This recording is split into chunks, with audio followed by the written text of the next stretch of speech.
Hello, नमस्कार, good morning प्यारे बच्चे। कैसे हो आप सभी? आई होप आप सभी बच्चे बहुत ही अच्छे होंगे और कंटिन्यूटी के साथ अपनी पढ़ाई कर रहे होंगे। आप सभी का इस क्लास में बहुत ही स्वागत, अभिनंदन है। जैसा कि आप सभी को पता है, अपन हर रोज एक नया टॉपिक लेते हैं, नए टॉपिक के बारे में जानते हैं, छोटी छोटी चीज उसके बारे में समझते हैं। तो आज अपना एक टॉपिक है जो अपने मैथ के लिए बहुत ही महत्वपूर्ण और बेसिक आधार के लिए बहुत ही जरूरी होता है। तो सबसे पहले अपना जो टॉपिक है, अपन आज से पढ़ने क्या वाले हैं, आज अपन पढ़ेंगे क्या, किसके बारे में डिस्कस करेंगे। तो मैंने अपने ऑफलाइन बच्चों को देखा, जब मैं क्लास लेती हूँ ऑफलाइन, तब मैंने देखा कि बच्चे मतलब कि अपन पढ़ते जा रहे हैं, अपना सिलेबस अपन आगे करते जा रहे हैं, लेकिन मैंने बच्चों से पूछा कि संख्याएं क्या होती है, वास्तविक संख्याएं क्या होती है। तो बच्चे ने बहुत सारे बच्चों को वास्तविक संख्याओं के बारे में नहीं समझ में आता है। वास्तविक संख्या क्या होती है, सम संख्याएं, विषम संख्या, अभाज्य संख्याएं, परिमेय संख्याएं क्या होती है, अपरिमेय संख्याएं क्या होती है, काल्पनिक संख्याएं किनको कहते हैं। तो इन सब बच्चों को भी जो छोटी छोटी चीजें हैं, वो सब चीजें अभी आती तो है, लेकिन उनमें कंफ्यूज रहता है कि अगर क्वेश्चन ने बोल दिया कि विषम संख्याएं लेनी है, तो किन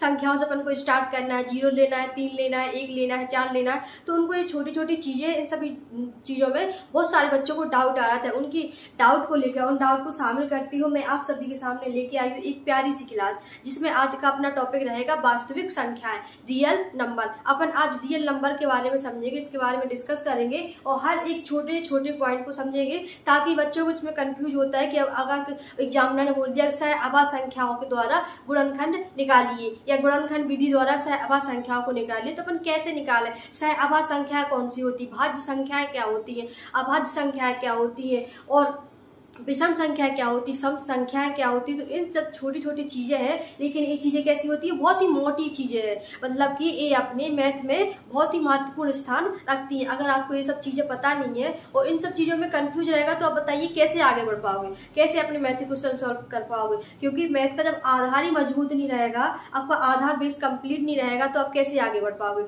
तो इन्हीं सब चीजों के साथ शामिल करते हुए मैं आपकी आज क्लास स्टार्ट करने वाली हूँ वास्तविक संख्या। तो जैसा कि आप सभी पता होगा, इतना मैं मान के चल रही हूँ कि संख्याओं के बारे में सभी जानते हैं और आप सभी बच्चों को पता होगा संख्या क्या होती है। संख्या कहाँ से स्टार्ट होती है, 0 से। अपन मैथ में कौन कौन संख्या के बारे में पढ़ते हैं, एक तो 0 के बारे में पढ़ते हैं, 1 के बारे में पढ़ते हैं, 2 के बारे में पढ़ते हैं, 3 के बारे में पढ़ते हैं, 4 के बारे में पढ़ते हैं, 5 के बारे में पढ़ते हैं, 6 के बारे में पढ़ते हैं, 7 के बारे में, 8 के बारे में, 9 के बारे में।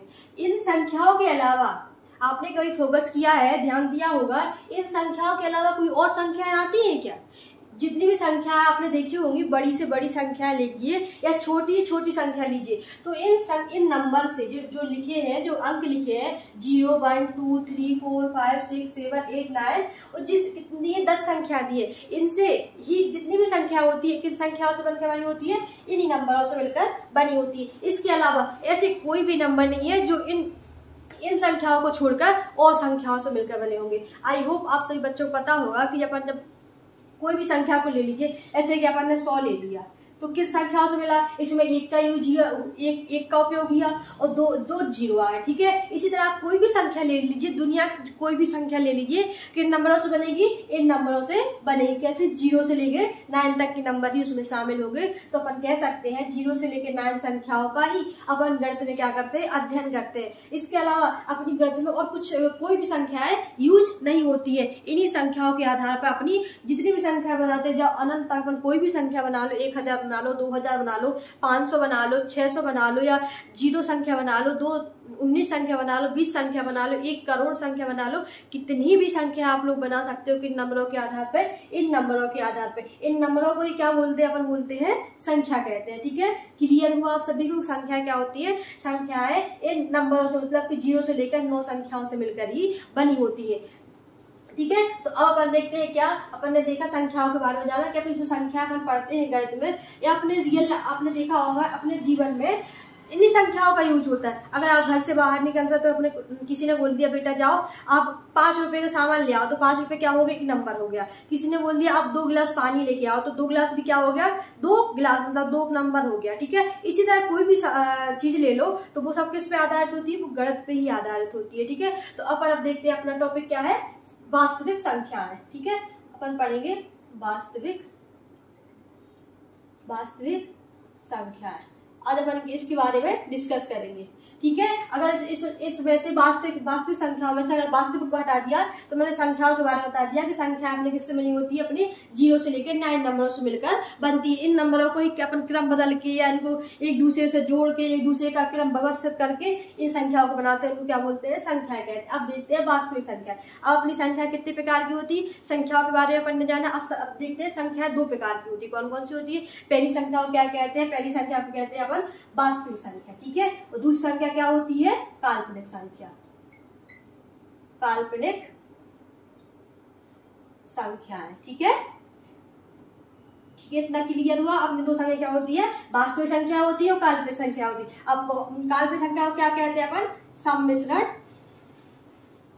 सम्मिश्रण संख्याएं भी कहते हैं इनको, ठीक है। देखिए सम्मिश्रण संख्या अपनी कक्षा 11 के मैथ में दिया हुआ है। टॉपिक पूरा बहुत ही विस्तार से दिया हुआ है। जब अपन कक्षा 11 की मैथ पढ़ेंगे तब अपन इसको बहुत विस्तार से समझेंगे और बहुत इसका मतलब कि बताया गया है कि संख्याएं कैसे बनती है, कहाँ से निकल के आती है, तो अपन कक्षा 11 में पढ़ेंगे। क्योंकि अपने सिलेबस में नहीं दिया हुआ, काल्पनिक संख्याओं के बारे में ज्यादा डिस्कस नहीं किया हुआ है, इसलिए अपन काल्पनिक संख्या को यहाँ पे इग्नोर करेंगे। अपन समझेंगे सिर्फ वास्तविक संख्याओं के बारे में। लेकिन काल्पनिक संख्या अगर एग्जामिनर ने पूछ लिया कि संख्या 2 टाइप की होती है, कौन कौन सी?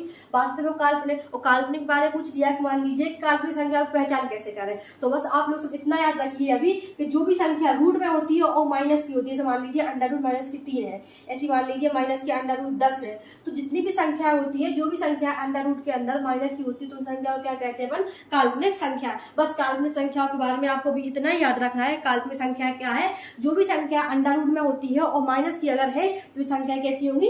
काल्पनिक संख्या होगी। अब देखते हैं अपन क्या, अब अपन वास्तविक संख्याओं के बारे में अपन को आज बहुत डीपली डिस्कस करना है। मतलब छोटा पॉइंट अपन को यहाँ पे समझना है, ताकि अब जब भी अपन के सामने वास्तविक संख्याओं के बारे में कोई पूछे तो अपन आंख बंद करके भी उसका आंसर इजीली दे पाए, ठीक है। तो वास्तविक संख्या क्या होती है? अब वास्तविक संख्या पहले तो देखिए वास्तविक संख्या है। अब दुनिया की जितनी भी संख्या होती, जितनी संख्या ले लो, 1 ले लो, 5 ले लो, 50 ले लो, 1000 ले लो, 2000 ले लो, या 5 लाख ले लो, 1 करोड़ ले लो, कोई भी संख्या ले लो, या 0 ले लो। मान लीजिए यहाँ वास्तविक संख्या कौन कौन सी होती? 0 ले लो, पाई ले लो, 2/3 ले लो, ठीक है, 4/5 ले लो, 5 ले लो, रूट के 3 ले लो, यहाँ पे लिख दो, अंडर रूट 5 ले लो, और इसके बाद क्या हो गया? 1/2 ले लो, 3 संख्या ले लो, मतलब 4 ले लो, कोई भी संख्या ले लो, सब संख्या कैसी होती? वास्तविक संख्या है। क्लियर हुआ? अपन जितनी भी संख्या देख सकते हैं, सुन सकते हैं, उन संख्याओं क्या कहते हैं? अपन वास्तविक संख्याएं कहते हैं। वास्तविक संख्या क्लियर हुआ कि अपन कोई भी सा नंबर ले लो, 0 ले लो, पाई ले लो, 1 ले लो, 2 ले लो, या 2/3 ले लो, 4/5 ले लो, अंडर रूट 3 ले लो, अंडर रूट 5 ले लो, 1/2 ले लो, 3 ले लो, कुछ भी संख्या ले लो, वे संख्या कैसी रहेंगी? वास्तविक संख्या रहेगी। अब वास्तविक संख्या में कितने प्रकार की होती? 2 प्रकार की। अब ये कौन कौन सी होती है? परिमेय संख्या है, परिमेय संख्या है, ठीक है, परिमेय संख्या है। और एक कौन सी होती? अपरिमेय संख्या है। अब अपने को एग्जाम में क्वेश्चन यही से आता है। अभी 2025 के पेपर में आया था, बोर्ड पेपर में आया था, 10th की बोर्ड में आया था कि परिमेय संख्याओं के बारे में ना पूछ के उन्होंने संख्याओं के बारे में पूछा था, वास्तविक संख्याओं के बारे में पूछा था, ठीक है। तो अपन अब यहाँ जो अपना टॉपिक यहाँ से अपना टॉपिक स्टार्ट होता है, ठीक है। तो अपन देखिए वास्तविक संख्या, जो भी संख्या है सारी वास्तविक होती है। अब वास्तविक संख्याओं में से अपन कैसे पहचान करें कि कौन सी, इन संख्या में से कैसे पहचान करें कि संख्या परिमेय है कि अपरिमेय संख्या है। जैसे मान लीजिए और संख्या भी ले लो, 0.2 ले लिया, 0.33 ले लिया, और 0.003003000, ठीक है। जब हमने संख्या ले ली, सबकी संख्या है वास्तविक संख्या है। अपन कैसे पहचान करें कि ये परिमेय है कि अपरिमेय है? तो सबसे पहले बुक की डेफिनेशन क्या होती है? परिमेय संख्या वे संख्याएं होती, परिमेय संख्या क्या होती है? वे संख्याएं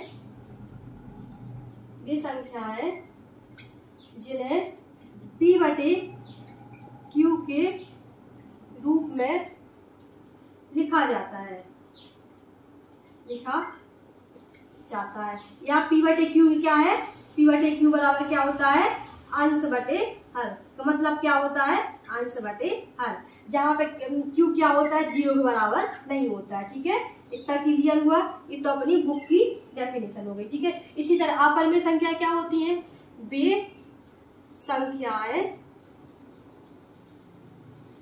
संख्याएं जिन्हें P/Q के रूप में नहीं लिखा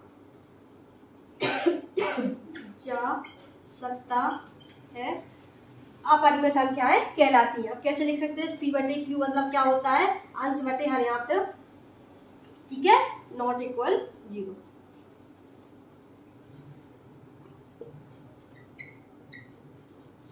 ठीक है, अपरिमेय संख्या होगी। ठीक है, P/Q के रूप में नहीं लिखा जा सकता। ठीक है, अपरिमेय संख्या होगी। इतना क्लियर हुआ। अब मेन पॉइंट अपना ये आता है, परिभाषा के लिखने के लिए आएगा तो आप लोग इजीली लिख पाओगे, लेकिन मेन पॉइंट यह आता है कि अगर उन्हें पहचानने के लिए दे दिया, उन्हें संख्या दे दी एग्जामिनर ने कि पहचानिए 4/2 और 7/3 और 2.0 0.33, ये संख्याएं कैसी है? इनमें संख्या पहचाने, कौन संख्या परिमेय है, कौन संख्या अपरिमेय है। तो आप लोग कैसे पहचानोगे? अपन को ये सीखना है, क्योंकि ये थ्योरी वाला पार्ट तो सब बच्चों को आता है कि P/Q के रूप में होगी तो परिमेय होगी, अगर P/Q के रूप में नहीं होगी तो उसको अपरिमेय कहते हैं। लेकिन मेन पॉइंट कहाँ है? या अपन को छांटना आना चाहिए कि अपन कैसे इसकी पहचान कर पाएंगे परिमेय संख्या है कि नहीं है। ठीक है, तो सबसे पहले अपन देखते हैं कि इसको देखते हैं, 0 को देखते हैं। 0 कई संख्या है? परिमेय संख्या है। ठीक है, पाई क्या है? अपरिमेय संख्या है। सॉरी, अपरिमेय संख्या है। ठीक है, अब इसी तरह 2/3 क्या है? एक परिमेय संख्या है। ठीक है, अभी जब आप देखिए 4/5 क्या है? आप परिमेय संख्या है। √3 कैसे है? अपरिमेय संख्या है। ठीक है, ऐसे अपन इसकी पहचान कैसे किया? क्योंकि इसको अपन P/Q के रूप में नहीं लिख सकते, पर इसको अपन P/Q के रूप में लिख सकता है। लेकिन मेन पॉइंट कहाँ पे आता है? अधिकांश आपको ये नंबर ना देके, जैसे 3 क्या है? एक परिमेय संख्या है। 4 क्या है? परिमेय संख्या है। √5 कैसी है? एक अपरिमेय संख्या है। ठीक है, अब मेन पॉइंट कहाँ पे आता है? मेन पॉइंट आता है यहाँ दशमलव में, और यही जो दशमलव में दिए हुए ना आपकी संख्या है, यही से क्वेश्चन पूछे जाते हैं। तो इनकी पहचान कैसे करें कि जो संख्या है 0.2 है, 0.33 है, 0.30, 300, 300, इनकी संख्या की पहचान कैसे करें? कौन सी परिमेय है, कौन सी अपरिमेय है? तो अब इसको हटा दें, अब यहाँ से देखते हैं अपन। ठीक है, यहाँ से देखते हैं। अब मान लीजिए कि कौन सी संख्या ले रहा है अपन कौन सी संख्या ले रहे हैं? 0.2 ले रहे हैं। इसकी पहचान कर रहे हैं कि यह परिमेय है कि अपरिमेय है। अब पहचान करने की कंडीशन क्या होती है? जैसे देखो 0.2 लिखा है यहाँ पे, ठीक है, 1 नहीं है 2 है, 0.2 लिखा है। आपको इसके आगे कोई संख्या लिख रही है, दिख रही है क्या? आगे बढ़ रही है क्या? कि जहां जितनी संख्या दी हुई वहीं पे ही शांत होगी, मतलब कि ये संख्या कैसी हो गई? शांत है। मतलब संख्या कितने तरह की होती है? वो 2 तरह की। यहाँ पे लिखो पहले, संख्या कितने तरह की होती है? संख्याएं कितने तरह की होती है? शांत भी होती संख्या, शांत होती है, अशांत संख्या होती है। ठीक है, जो अपन ने नंबर देखे थे 0 से लेकर 9 तक देखे थे, अब उनका अपन देख रहे हैं कि संख्या कैसी होती है। इसमें शांत भी संख्या होती है, अशांत भी होती है। शांत का मतलब क्या होती है? जो संख्या अपन को दी है, जो वैल्यू दी है, सिर्फ उतनी ही वैल्यू रहती है। जैसे मान लीजिए आप घर से निकले, आपने सोचा कि आपको 1 किलोमीटर जाना है, तो आपका एक प्लान डिस्टेंस पता है ना कि आपको कंफर्म है कि आपको सिर्फ 1 किलोमीटर जाना है। लेकिन मान लीजिए आप घर से निकले हो, आपने चलना स्टार्ट कर दिया, आपने सोचा नहीं आपको कितने किलोमीटर जाना, आप दिल्ली पहुंच गए, मुंबई पहुंच गए, तो आपका पता नहीं है कितने जाना, तो मतलब वो संख्या कैसी हो गई? अशांत संख्या होगी। और शांत संख्या कैसी होगी? कि आपको पता है, एक पॉइंट पता है कि आपको कहां से कहां तक जाना है, मतलब घर से 1 किलोमीटर दूर तक जाना है, इसके अलावा आपको आगे नहीं बढ़ना है। इसको क्या बोलते हैं? शांत बोलते हैं। अशांत क्या होती है? इसका कोई वैल्यू पता ना हो, मतलब उसकी लिमिट कुछ पता ना हो, कहां तक जा रही है, उसको क्या बोलते हैं? अपन अशांत संख्या बोलते हैं। अब अशांत संख्या के सामने अब इनके साथ में होती है अनावर्ती। अजी संख्या कैसी होती है? आवर्ती। और कैसी होती है? अनावर्ती। पहले आप इनको समझ लीजिए, जैसे आप इनका अपरिमेय संख्या पे आते। अब जो शांत संख्या, जो क्या आवर्ती अनावर्ती क्या होती है? आवर्ती अनावर्ती।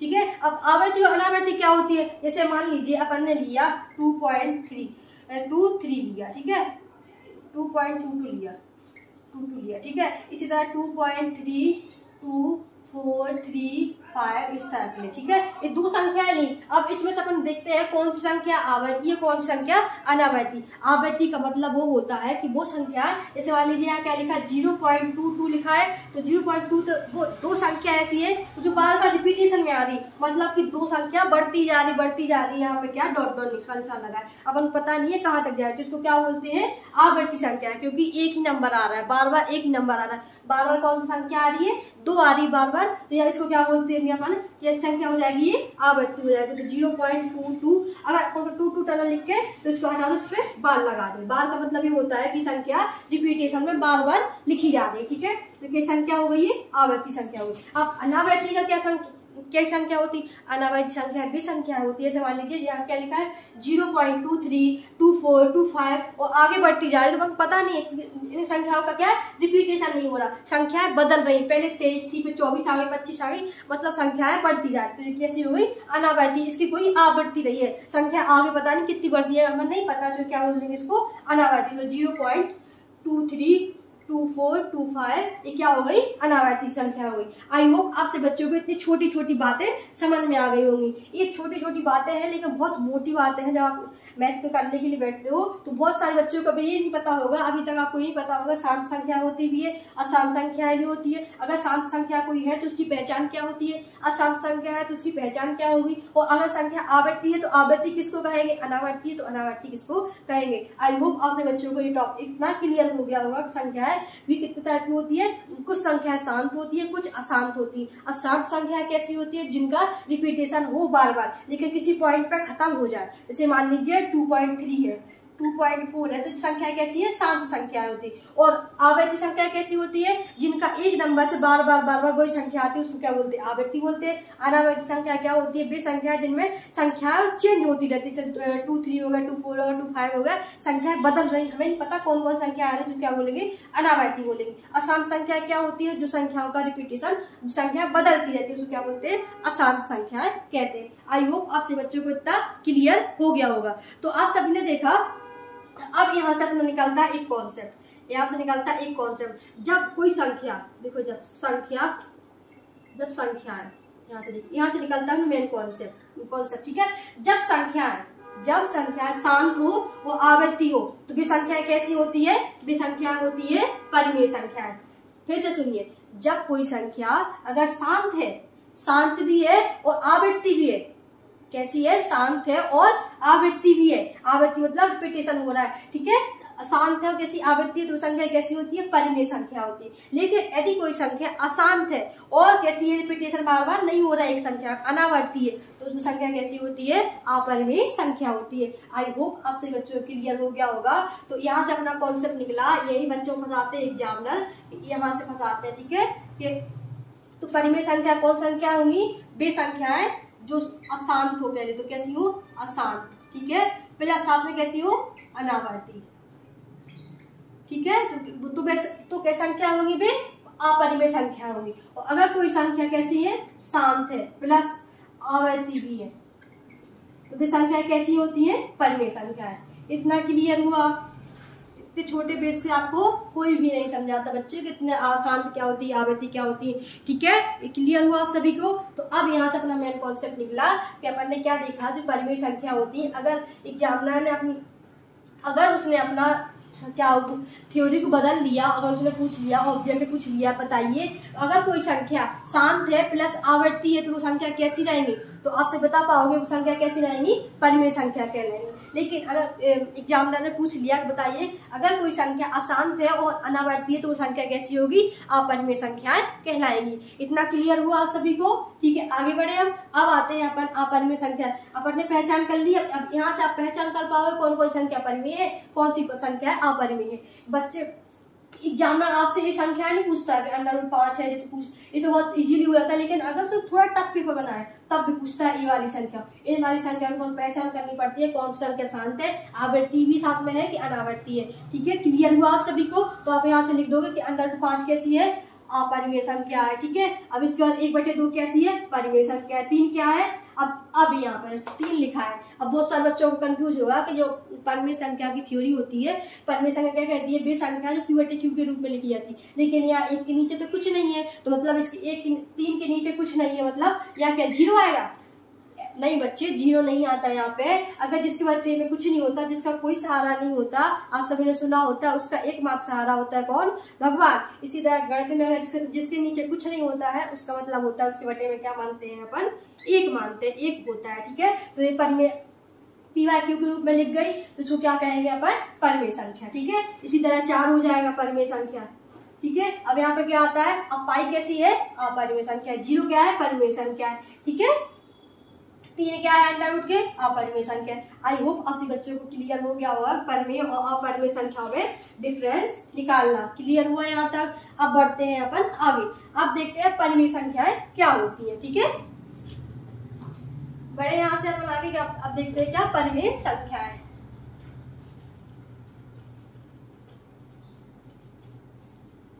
ठीक है, हुआ। अब क्या देखते हैं? परिमेय संख्या। अब परिमेय संख्याओं के भी अलग अलग पार्ट होते हैं। परिमेय संख्या है। अब परिमेय संख्या भी 3 प्रकार की होती है। कौन कौन सी होती है? परिमेय संख्या भी 3 प्रकार की कौन कौन सी होती है? एक तो पहले होती है पूर्णांक संख्या है। दूसरी क्या होती है? प्राकृतिक। इसको प्राकृतिक बोलते हैं, प्राकृतिक बोलते हैं। ठीक है, प्राकृतिक संख्या है। ठीक है, और तीसरी कौन सी होती है? पूर्ण संख्या है। इतना क्लियर हुआ? अब हम क्या देख रहे हैं? परिमेय संख्याओं के बारे में अपन समझ रहे हैं परिमेय संख्या क्या होती है। ठीक है, अब परिमेय संख्या में 3 तरह की होती है। कौन सी होती है? पूर्ण संख्या होती है, पूर्णांक संख्या होती है और प्राकृतिक संख्या होती है। अब आपने छोटी क्लासों में देखा होगा, एक रेखाखंड लेते थे अपन, क्लास 6 में पढ़ाया अपन ने। इस साइड जाते तो संख्या कैसी रहती थी? प्लस की रहती थी। +1 +2 +3 +4 +5 डॉट डॉट इस तरह बढ़ते थे। अगर इस साइड आते तो -1 -2 -3 -4। तो आपने क्या देखा? पूर्णांक संख्या क्या होती है? पूर्णांक संख्या वे संख्या होती है जिसमें धनात्मक संख्या शामिल हो, ऋणात्मक संख्या शामिल हो, साथ ही उसमें 0 को भी शामिल कर लिया जाता है। वे संख्या क्या कहलाती है? वे कहलाती है पूर्णांक संख्या है। मतलब कि ऐसी संख्या है जिनमें धनात्मक संख्या है, मतलब पॉजिटिव नंबर भी शामिल हो, नेगेटिव नंबर भी शामिल हो, इसके साथ ही उसमें 0 भी शामिल हो जाता है, तो वो संख्या कैसी बन जाती है? पूर्णांक संख्या बन जाती है। तो यहाँ पर लिख सकते हैं 0 भी शामिल हो, 1 भी हो, 2 भी हो, 3 भी हो, डॉट डॉट इस तरह, और फिर -1 -2 -3 डॉट डॉट। तो ये संख्या कैसी बन जाती है? पूर्णांक संख्या बन जाती है। ठीक है, क्लियर हुआ आप सभी को? अब आते हैं कौन? प्राकृतिक संख्या। अगर इन संख्याओं में से जो मैंने संख्याएं ली, धनात्मक संख्या और ऋणात्मक संख्याएं ली है और उसमें 0 शामिल किया हुआ है, अगर इन संख्याओं को अलग कर दिया जाए, मतलब कि 0 के इस साइड वाले नंबर, मतलब पॉजिटिव संख्याओं को अलग कर दिया जाए। पॉजिटिव क्या है? धनात्मक संख्या कौन है? 1 2 3 4 डॉट डॉट डॉट इस तरह है। ठीक है, ये संख्या अपन ने अलग कर दी जाए। ठीक है, तो एक संख्या कैसी संख्या कहलाती है? ये संख्या कहलाती कौन? प्राकृतिक संख्या है। मतलब प्राकृतिक संख्या वे संख्या होती जो कहाँ से स्टार्ट होती? 1 2 3 4 जितनी भी आप गिन सको, वे सारी संख्या कैसी होती? प्राकृतिक संख्या होती। अब देखते हैं क्या? पूर्णांक संख्या। अगर इन संख्याओं में जो धनात्मक संख्या ली थी अपन ने यहाँ पे, अगर इन संख्याओं में 0 को भी शामिल कर दिया जाता है, मान लीजिए 0 1 2 3 डॉट डॉट इस तरह, अगर इन संख्याओं में 0 भी शामिल कर दिया जाता है, धनात्मक संख्याओं में अगर 0 को भी शामिल कर दिया जाता है, तो इन संख्याओं को क्या कहते हैं? इन संख्याओं को कहते हैं अपन पूर्ण संख्या है। आई होप आप सभी बच्चों को इनमें डिफरेंस समझ में आया होगा कि प्राकृतिक संख्या क्या होती है, पूर्ण संख्या क्या होती है, पूर्णांक संख्याएं क्या होती है। ठीक है, क्लियर हुआ यहाँ तक? ठीक है, अब बढ़ते हैं अपन आगे। अपन ने क्या कर देख लिया? अपन ने अभी तक क्या कर देखा? अपन ने संख्याओं के बारे में समझा। ठीक है, अपन ने समझा कि संख्या कितने प्रकार की? संख्या 2 प्रकार की होगी।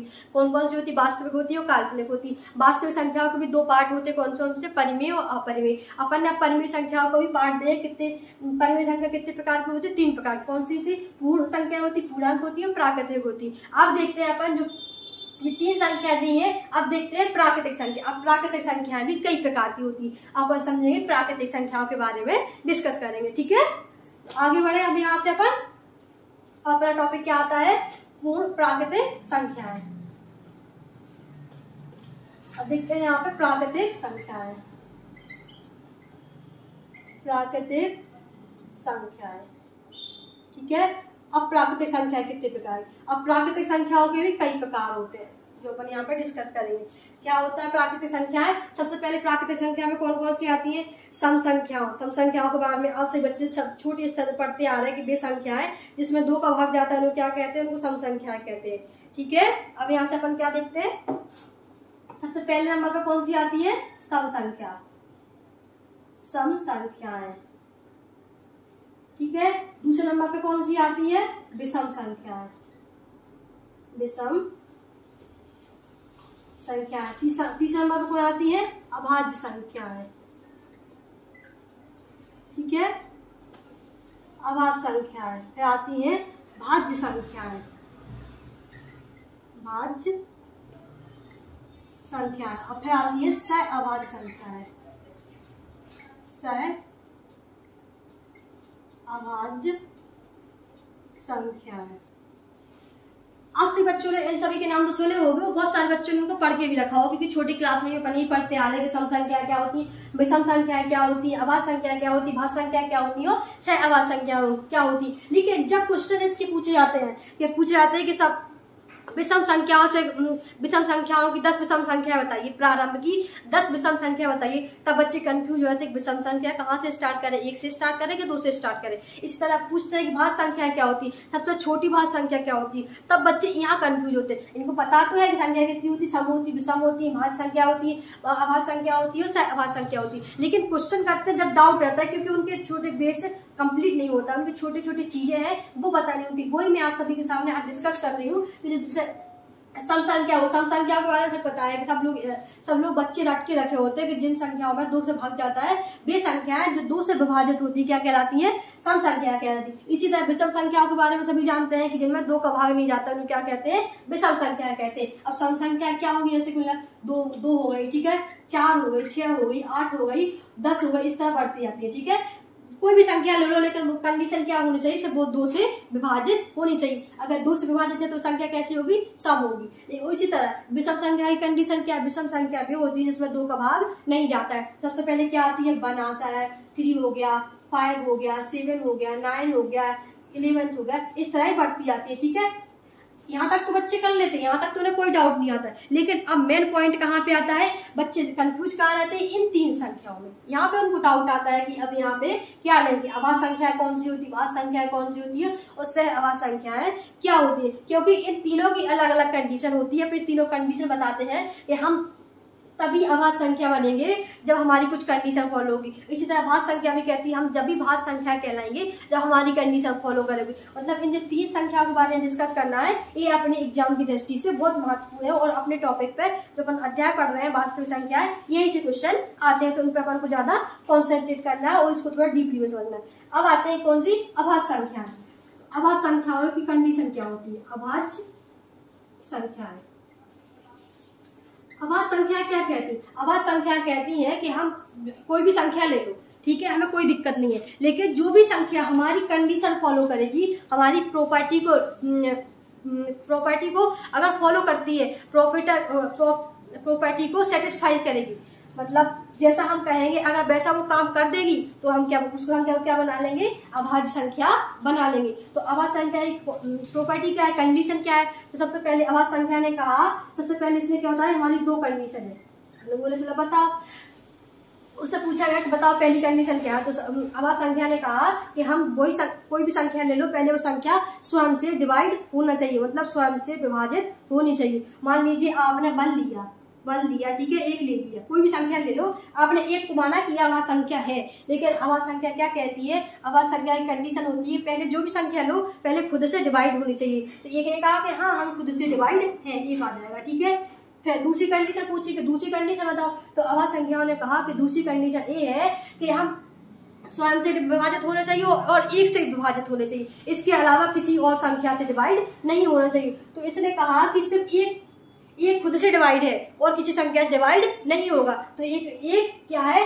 एक ना तो सम है और ना ही विषम है, क्योंकि ये एक कंडीशन फॉलो करती है, इसके अलावा कोई कंडीशन फॉलो नहीं करती, और ना तो अभाज्य संख्या की कंडीशन फॉलो करती ना ही भाज्य संख्या की कंडीशन फॉलो करती। इसलिए आपको यहाँ नोट डाल के लिखना है कि जो भाज्य संख्या होती है यहाँ पे नोट लिख लेना आपको कि जो एक संख्या होती है, संख्या एक ना तो सम है, ना तो क्या है अभाज्य संख्या है, ना ही भाज्य। ठीक है, भाज्य, क्योंकि भाज्य संख्या की दो कंडीशन होती है, अभाज्य संख्या की दो कंडीशन होती है, भाज्य संख्या की तीन कंडीशन होती है, जो एक फॉलो नहीं कर पाता है, इसलिए इसको क्या बोलते हैं, ये नोट है। बहुत सारे बच्चों को इसमें डाउट रहता है कि जब एक संख्या की बात करते हैं तो क्या ये भाज्य है क्या अभाज्य, तो इनमें दो में से कुछ नहीं लाते, ये भाज्य और ना ही अभाज्य। अब पूछते हैं, दो से पूछा, एक को तो एक संख्या तो हट गई, अब दो से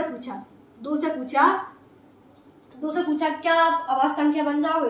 दो ने कहा कि पहली कंडीशन तो उसकी है कि जो संख्या लोग खुद से डिवाइड होने चाहिए। दो ने कहा ठीक है हम खुद से डिवाइड हो जाते हैं, तो एक आ गया। उसने कहा कि फिर दूसरी कंडीशन क्या है, वन से भी डिवाइड होना चाहिए। उसने कहा हम वन से भी डिवाइड है, ठीक है वन से भी डिवाइड हो गया। इसके अलावा पूछा गया कि तुम किसी और संख्या से डिवाइड हो क्या, तो दो ने कहा हम एक ऐसी संख्या है जो स्वयं से भी डिवाइड है और वन से डिवाइड है, इसके अलावा दुनिया की कोई भी संख्या ले लो हम किसी से भी नहीं कटेंगे। तो इसने कहा इस संख्या ने क्या कहा, दो संख्या ने कहा कि हम की संख्या है अभाज्य संख्या है। तो सबसे छोटी अभाज्य संख्या कौन सी कहलाती है, सबसे छोटी संख्या अभाज्य दो होती है। ठीक है, इसी तरह तीन से पूछा, तीन ने बोला ठीक है हम भी अभाज्य संख्या है, क्योंकि हम स्वयं से ही विभाजित होते हैं, एक से ही विभाजित होते हैं, इसके अलावा किसी संख्या से विभाजित नहीं होते हैं, तो तीन भी अभाज्य हो गई। इसी तरह पांच से पूछा, पांच ने कहा हाँ हम स्वयं से भी डिवाइड है, एक से भी डिवाइड है, और दुनिया का कोई भी नंबर ले लो उससे हम नहीं कटेंगे, तो पांच भी हो गई। फिर सात से पूछा कि आप, छह से पूछा नहीं यहाँ पे, फिर चार से पूछा, चार छूट गया यहाँ पे सॉरी, फिर चार से पूछा तो बताओ आप अभाज्य संख्या बन जाओगे। चार ने कहा कि नहीं हम अभाज्य संख्या नहीं बन पाए, क्योंकि पहली बात तो हम स्वयं से डिवाइड है, ठीक है हम वन से भी डिवाइड है, इसके अलावा हम एक तीसरे नंबर से भी डिवाइड है। तो तीसरा नंबर कौन सा है, क्योंकि चार दो से भी डिवाइड हो जाता है, दो दूनी चार, तो इसने कहा कि हम अभाज्य संख्या नहीं बन पाएंगे, इसलिए चार एक ऐसी संख्या नहीं है अभाज्य संख्या नहीं कहलाएगी। इसी तरह पांच हो गए, इसी तरह संख्याएं बढ़ती रहेंगी। ठीक है, क्लियर हुआ आप सभी को। अब आती है अपनी कौन संख्या है, अब आती है भाज्य संख्या है,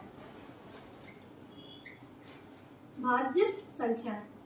अब भाज्य संख्याओं से पूछा कि भैया आप बताओ आपकी कंडीशन क्या क्या है, तो भाज्य संख्याओं ने कहा कि हमारी कोई कंडीशन नहीं है, हमारी सिर्फ तीन कंडीशन है। अगर कोई भी संख्या तीन कंडीशन फॉलो कर देती है तो हम उन संख्याओं को क्या कहेंगे, उन संख्याओं को भाज्य संख्याएं कहेंगे। पहली कंडीशन क्या है, पहली कंडीशन तो है कि पहले जो भी संख्या लो वो स्वयं से डिवाइड होनी चाहिए, ठीक है।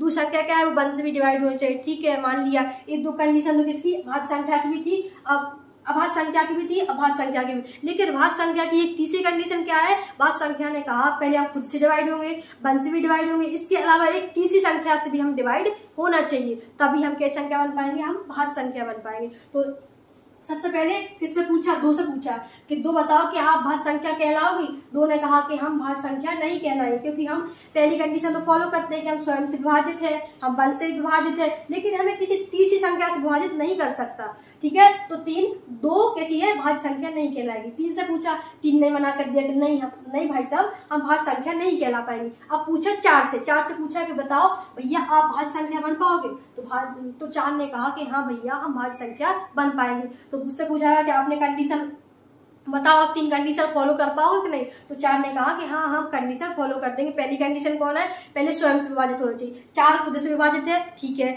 वन से विभाजित है, इसके अलावा चार को दो संख्या भी काटती है, मतलब इसमें दो का भाग भी जाता है, तो कैसी एक ही संख्या हो गई, भाज्य संख्या हो गई। तो सबसे छोटी भाज्य संख्या कौन सी कहलाती है, चार कहलाती है, ठीक है। अब इसी के साथ फिर पांच से पूछा, पांच ने मना कर दिया कि नहीं हम भाज्य संख्या नहीं कहलाएंगे। फिर छह से पूछा, छह ने कहा कि हाँ हम भाज्य संख्या बन जाएंगे, क्योंकि हम स्वयं से विभाजित है, वन से विभाजित है, और हमें एक तीसरी संख्या तीन भी विभाजित करती है, इसलिए हम क्या है भाज्य संख्या बन जाएंगे। तो छह भाज्य हो गई। इसी तरह फिर नौ संख्या हो गई। इसी तरह सात से पूछा, सात ने मना कर दिया। आठ से पूछा, आठ ने कहा कि हम स्वयं से विभाजित है, और किससे विभाजित है, आठ भी हो जाएगा, स्वयं से विभाजित है, आठ से विभाजित है, और एक दूसरे संख्या विभाजित करती है कौन, दो भी करती है और चार भी करती है, ठीक है। इसी तरह नौ हो जाएगी, इस तरह ये संख्याएं बढ़ती जाएंगी। आई होप आपसे बच्चों को क्लियर हो गया होगा कि सम संख्या क्या है, विषम संख्या क्या है, भाज्य संख्या क्या कहलाती है, अभाज्य संख्या कहलाती है। अब आती है मेन पॉइंट कौन, सहअभाज्य संख्या है। अब देखते हैं अपन क्या सहअभाज्य संख्या है।